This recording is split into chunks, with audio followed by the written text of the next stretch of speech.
Halo is no stranger to the number 7.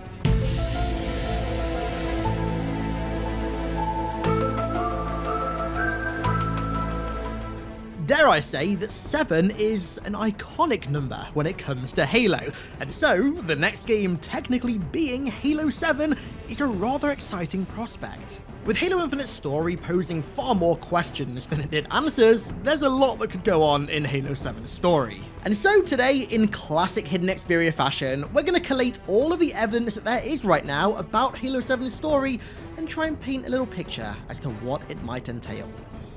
So, although Halo 7's story is very much up in the air right now, undeniably, there are quite a few little details that, when you start to piece them together, really do start to create a clear picture of where it could go, what it's going to be about, who it's going to involve, where it could be set, and so much more. But firstly, we need to set the basis for the story. So at the end of Infinite, Atriox frees the Endless, and based on what the Harbinger says, it seems as though their main priority is going to be bringing the Forerunners' lies to an end. These lies are very likely referring to who the true inheritors of the Mantle of Responsibility are.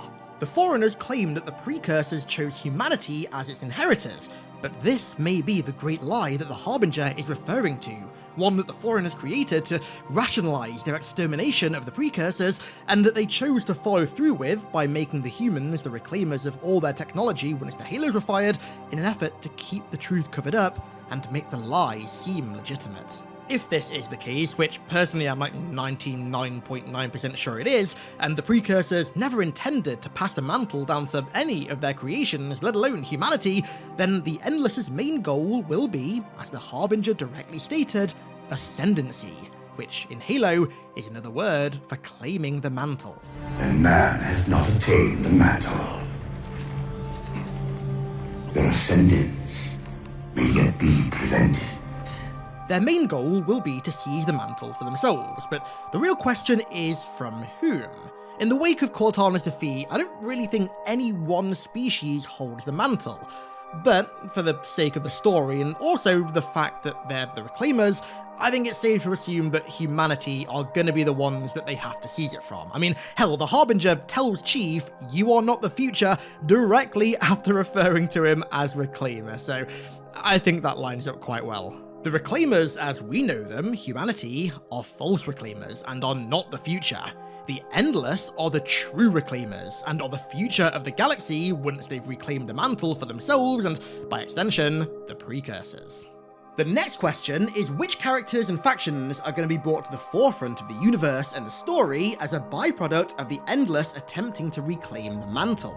Now, the first, most obvious, and absolutely most exciting to me is offensive bias. After it defeated Mendicant Bias's Flood Fleet and the Parasite was wiped out, the Grand Edict, who was one of the few surviving Forerunners, deployed offensive bias to overwatch and guard the Endless's burial site on Zeta Halo. So its sole purpose post-Flood War was to ensure that the Endless remained imprisoned, but now they've been freed.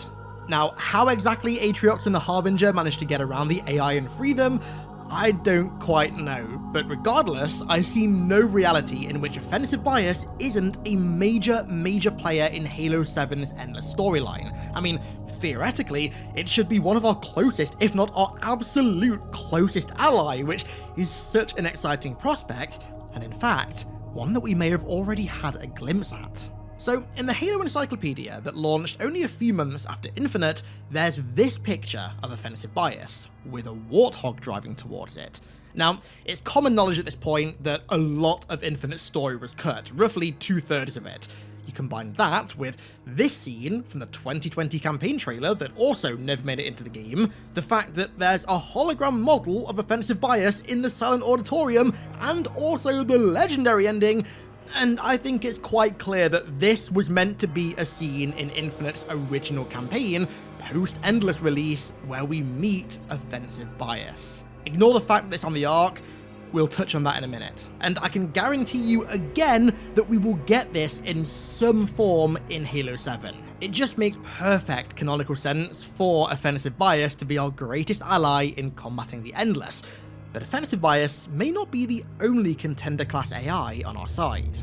Now, theorizing about mendicant bias playing a role in the next Halo campaign is frankly a tale as old as time, right? We've been around this block many times before, but I will say there is valid reasoning to believe that mendicant could play a role in the Endless storyline. If the Endless are even 10% as much of a threat as Infinite makes them out to be, and especially if they are actually worse than the Flood, then we're going to need all the help that we can get to overcome them, which is where mendicant bias comes in. Now, canonically, Master Chief read all of the Halo 3 terminals, including the final one in which mendicant bias says that it's seeking atonement for its sins, for siding with the Flood, and that it wants its masters, the Foreigners, to know that it has changed and is no longer corrupted by them.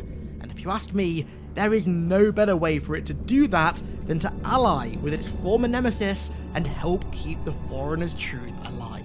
For years upon years, basically a decade now, I've wanted to see a story in the modern Halo universe where offensive bias and mendicant bias, yin and yang, unite. And this could very well be that story. I mean, all it'd take is for offensive bias to mention mendicant, or for the Master Chief to mention that he encountered another contender class AI in Halo 3, and surely both of them would have the idea to recruit mendicant, so to speak. Recruit seems like a very incorrect word to use in this sense, but they'd have some idea to go and retrieve mendicant so they could help them. I mean, even more so if we end up going back to the Ark, and again, more on that in a second. Now, moving on, this is a little bit of a wilder prediction, but on the topic of kind of being all hands on deck to keep the Endless contained and to help preserve the Foreigners' truth, I can imagine a world in which the few living Foreigners that are still out there return to help as well. Unfortunately, I don't think Born Stella would ever return. The Isodidact story was just rounded out way too perfectly to ever see him come back, quite honestly. However, if the Grand Edict's still out there, then he and the Criterion, whether the Criterion is an individual or a collective, we're still not sure, but either way, he and the Criterion could very well resurface, given that their primary directive post-Halo firing was to contain the Endless. If they are still alive, then they'd have as much reason as offensive bias to take center stage in the story once more. The Endless pose as much of a threat to humanity as they do to the Foreigner's legacy, and so I'd imagine that those still out there would want to help protect it and also protect the reclaimers of their legacy, so it gives us a great common ground to ally with any of the remaining living Foreigners. I'll be honest, this one is a little bit of a pipe dream of mine, but I think it does kind of line up canonically. Okay then, switching gears, let's talk about a character that I think we could bet all of our worldly possessions very safely on returning, and that is Atriox as the leader of the Banished. But not only will Atriox be the leader of the Banished, but he'll also be the Endless's greatest ally, and likely the ultimate antagonist of the story. The Banished primary reason for existing as a faction was to not be ruled by any higher power, and so the idea of humanity holding the mantle and being the custodians of the galaxy is definitely something that they'd want to stop. They aren't an inherently anti-human faction, like say the Covenant were, but if humans are in control of the galaxy, then by proxy, they're enemies. The only problem that I can see there is if the Endless do succeed and reclaim the mantle, then surely the Banished will just go from being ruled by humanity to being ruled by the Endless, and they'll be back to square one. I mean, I could see this being the catalyst for Atriox and the Banished allying with the UNSC, which I could genuinely see happening at some point, but if that happens, then it's just going to perpetuate some never-ending cycle of the Banished fighting whoever holds the mantle. There's not really a resolution to that, but either way, given that the Banished went to Zeta Halo with the sole intention of freeing the Endless, it's pretty obvious that they're going to be their number one ally, and by extension, one of our main enemies. On the flip side, now that the Created are very much done and dusted and important worlds aren't being militarily policed by Guardians, interstellar travel is now possible again, which opens up the possibility of the Arbiter and the Swords of Sanghelios coming to our aid. The Elites are humanity's greatest ally, and them being both present and playable are some of Halo's most requested features, so I can definitely see the Swords of Sanghelios coming to back what remains of the UNSC up on Zeta Halo, or wherever Halo 7 set. After Outcasts, I mean, the Arbiter has massive unfinished business with Atriox. The two have a bitter rivalry set up, and that rivalry needs to be resolved in a game. Man, I would pay so much money to see an Arbiter versus Atriox face-off in a game. Whew. So, we've established, based on mostly well-rounded evidence, that the major players in Halo 7 should be the UNSC, Offensive Bias, and Atriox and the Banished, with the added possibility of the Swords of St. Helios, Mendicant Bias, and also other living foreigners rearing their heads too. But where is Halo 7's campaign going to take place? Well, again, based on both canonical evidence, and also some of the loudest feedback about Infinite's campaign, I have some predictions that I think could be quite accurate. The first one is painstakingly obvious: Zeta Halo. Infinite didn't even begin to scratch the surface of Zeta Halo's potential, and in terms of its role in the endless story, there's still a lot that needs to be done with it, so I really don't think we'll be leaving Zeta Halo anytime soon. Now, this is both a genuine prediction and also a genuine hope. I do think, though, that we will travel across the ring significantly more than we did in Infinite. I mean, hands down, the biggest criticism of Infinite's campaign was the lack of biomes and diverse locations, and if you ask me, that's the #1 piece of feedback that 343 will end up acting on in Halo 7's campaign. My dream is that not only do we go to snowy tundras, dense jungles, and vast deserts on the ring, but we also go to more of its derelict underbelly. In Point of Light, it was said that there are vast portions of Zeta Halo's underbelly that have lost power and have fallen into disrepair. Now, if you ask me, that might be the easiest layup in human history for a flood outbreak. Just saying. But going beyond Zeta Halo, I actually have quite a strong suspicion that the Endless story will take us back to the Ark, and for a multitude of reasons. Firstly, Zeta Halo is still significantly damaged. I mean, it's missing an entire chunk. When the Harbinger initiated the Reformation, she did it specifically to target only the Silent Auditorium and not the rest of the ring. And although Zeta Halo technically could use the spires to repair itself, I imagine that it'd take significantly longer than just teleporting it to the Ark and repairing it using its Foundry world. Secondly, although the Banished may have suffered a great defeat during Infinite, they still control the majority of Zeta Halo, and now that Atriox has secured what he came to the ring to find, I see no reason why he wouldn't want to take it back to the Ark to reunite with the majority of his forces that are still stationed there. And thirdly, there's a chance that the Endless might need it for something. I mean, the Ark was one of the most important locations in the entire Foreigner Ecumene. In Halo 3, Hunters in the Dark, and Halo Wars 2, the UNSC barely even explored 1% of its surface and what was hidden away beneath it. This is definitely more like baseless prediction, but I just get the feeling that there's gonna be some deep, dark Foreigner secret hidden away on the Ark that the Endless have to secure, which gives Atriox even more of a reason to take his newly acquired Halo ring back there to reunite with the bulk of his forces. It also fulfills another big wish that the community has as well, for Red Team and the Spirit of Fire to make their way into the main story. You'd be killing like an entire flock of birds with one stone by taking Zeta Halo to the Ark in Halo 7 and having it be one of the main locations. Oh, it's also where Mendicant Bias is buried, by the way, just food for thought. Now, an idea that I had when I started writing this video that was initially just going to be like an offhand curveball mention is Mihelic, the Foreigner capital city, but the more I thought about it, the more I started to realize that Mihelic could actually play a role in the Endless story. Mihelic was, like I said, the ancient Foreigner capital, the center of their ecumene. It was to the foreigners as DC is to America, or London is to the UK.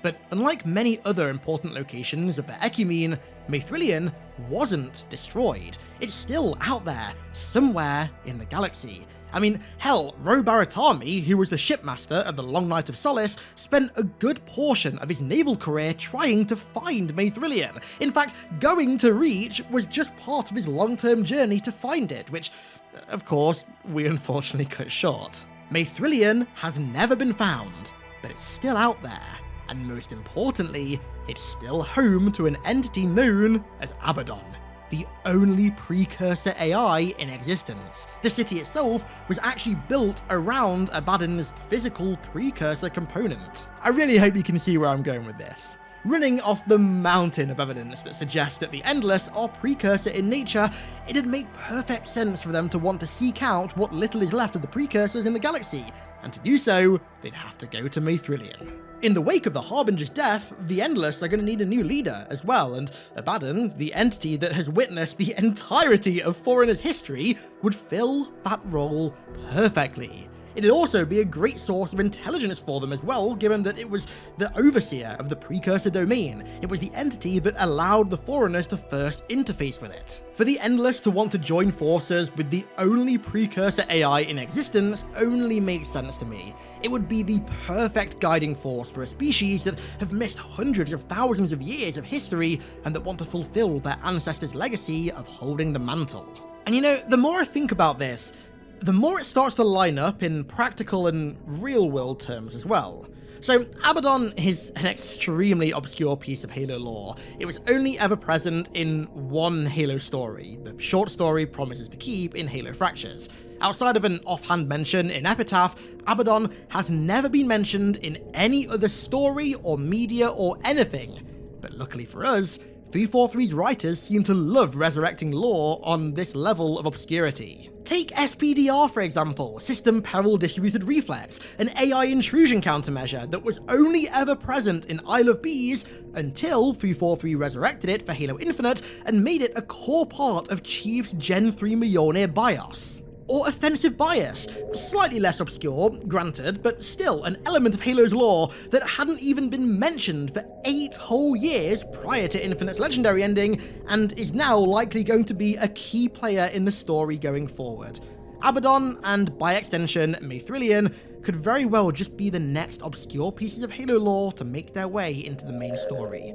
The canon is definitely there. Okay, so we've established that Halo 7's main plot will revolve around the Endless attempting to reclaim the mantle of responsibility. We've established that the UNSC, Offensive Bias, and Atriox and the Banished will be the major players in this story. And we've also established reason enough for the story to continue to take place on Zeta Halo, but also on the Ark as well, with the more far-fetched prediction being Mithrillion playing a part as well. A guy can dream, okay? Let me sit here and dream. But now, I want to talk about some of the Stragglers, bits of the story that aren't yet resolved and that honestly, I don't know how they will play into the story as of yet. Firstly, the UNSC Infinity. Almost 3 years and 2 whole novels later, we still have no idea what happened to the UNSC Infinity. We know that the Banished neutralized it, whatever that means, in 4 minutes, but beyond that, we have no idea if it was destroyed, if it crashed on the ring, if Lasky managed to just escape with it to safety, no idea. And because of that, we also have no idea what happened to any of its crew as well. Lasky, Roland, Halsey, Palmer, Blue Team, Osiris, Alpha 9, no idea whatsoever. Later this year, the book Empty Throne releases, which I think might give us some answers about this. I mean, there's still that operation that was teased in Infinite's intel called Breaker Trip that Locke went on that resulted in Hyperius having his helmet on his shoulder. All we know is that Locke went on that mission, and then after it, his helmet was on Hyperius' shoulder. We know nothing else, so if that book fleshed that out and also the story of the Infinity, I wouldn't be that surprised, but who knows. If Halo 7's story does open up a little bit more though, and ends up being more of like a larger scale story again, unlike Infinite, which was very narrow in its scope, then I expect to see some of these characters show up, but how and in what state, God only knows. I'll probably make a video about that after Empty Throne, at least provided Empty Throne does answer some questions. We'll have to wait and see. And then there's the survivors from Cortana's attack on Earth, notably Lord Hud. Now, unfortunately, as much as it pains me to say this, I don't think Lord Hud is going to show up in Halo 7 because he's played by Ron Perlman, and I imagine Ron Perlman is very, very expensive these days. But the last that we heard about Lord Hud was that he was escorted to safety in a shield world and was basically drinking himself into despair. What a lovely story. And then there's Oni. So Outcasts made it kind of sound like after Cortana's attack on Sydney, which is where Oni's headquarters is located, the office is no more. It sounded like in that book the Office of Naval Intelligence had been completely destroyed.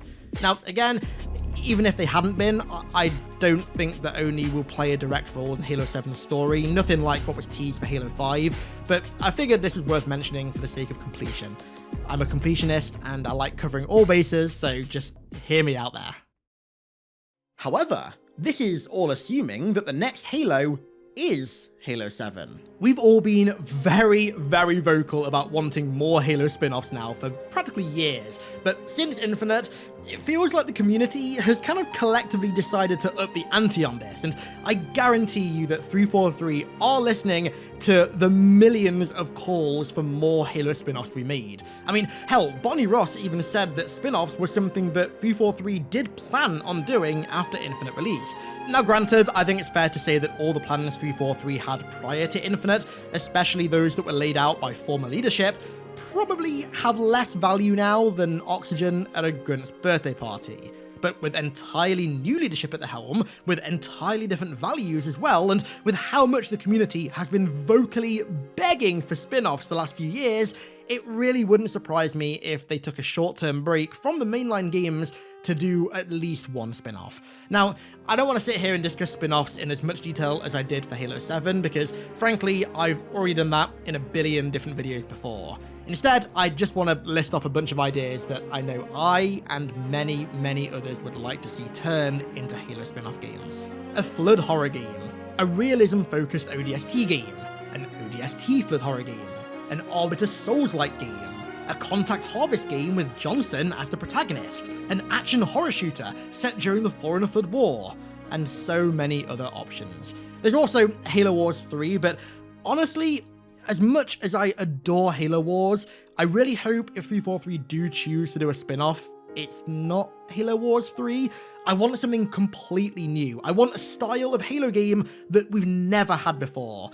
And as much as I adore RTS, we've had 2 Halo Wars games now, I want them to do something completely different.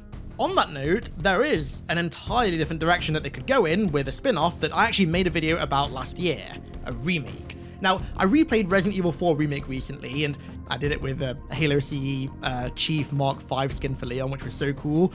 And my god, it just reminded me how, like, that game is a near-perfect translation of one of the greatest video games ever made. Resident Evil has been on the ball with remakes as of late. The Dead Space remake as well was excellent. The Alone in the Dark remake, I'm currently about halfway through, and I'm kind of really enjoying it. The System Shock remake released to critical acclaim. The Silent Hill 2 remake is on the horizon, etc, etc. I would love Halo to throw its hat in the remake ring. I mean, there's so much they could do with it, but you know what? I'm not going to babble on about that here because, like I said, I've already made an entire video about the idea of a Halo remake.